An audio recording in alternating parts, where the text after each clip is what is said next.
Hey everybody, topic of the day. So what is a SPAC?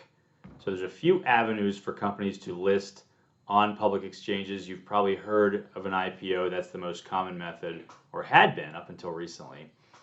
IPOs, they involve underwriting. They involve 4 to 6 months or more of scrutiny, regulatory scrutiny, investor scrutiny, digging into financials, every detail of the company. And the result of that is an extremely volatile stock price when it does finally hit the secondary market, and as we see investors come in and find that right price. So a SPAC, by comparison, think of an IPO but on steroids.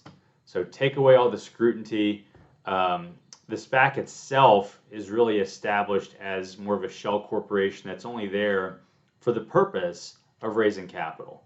So when you invest directly into a SPAC, you're actually not investing into a company. You're really investing into a group of people, a team of investors or managers. And in reality, you don't know what company they're going to buy until after the fact. That's why another name for a SPAC is a blank check company, another phrase you may have heard. And in reality, these have been around for a while, since the 90s. And if we look back, they've always been thought of as more of a last resort for a company to list. And now as we see them being backed by famous investors and celebrities and even some athletes getting involved, they are starting to catch fire. And this might not surprise you, but those founders, those promoters of SPACs, they're actually able to buy in shares at extreme discounts. So they typically do very well on a lot of these deals, and they don't have nearly as much risk. But if you're looking for an opportunity to, a rare opportunity to invest a lot of money and not really have any knowledge of how your capital is going to be deployed, and you love volatility, the SPACs really got it all.